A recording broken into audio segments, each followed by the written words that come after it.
Since taking office, my administration has launched the most sweeping border and immigration crackdown in American history, and we quickly achieved the lowest numbers of illegal border crossers ever recorded.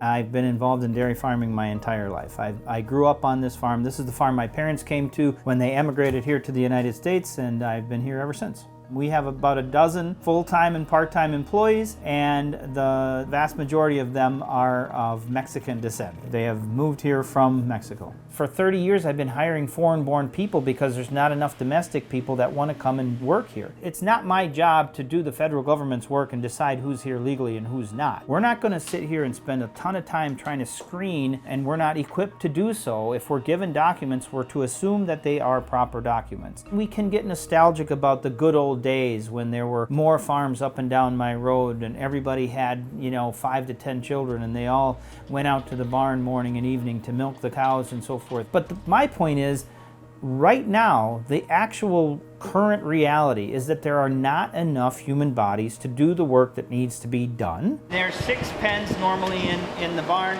so what happens is guys like Luis, they come and bring the cows up from the pen, bring them to the holding area, and then they work their way through the parlor and come back to their pens.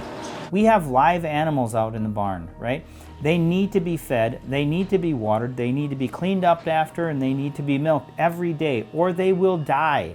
These are living, breathing creatures that are our responsibility. My guys take that responsibility very seriously. So we can't just turn it on and turn it off. We've built an economy that relies on people, but we have a public policy that demonizes them. And to my way of thinking, that just doesn't make any sense. I think the changes that the administration and that Congress needs to make is to have some easier path to permanent resident status so that they've got legal status to be in this country and to be doing the work, so that they can travel back and forth without worrying, both on our local roads but also back and forth to get back home. The dairy industry writ large would not run without people from foreign countries. We just don't have enough people in this country to do the work required. So can agriculture work without them? Absolutely, 100% no, it cannot.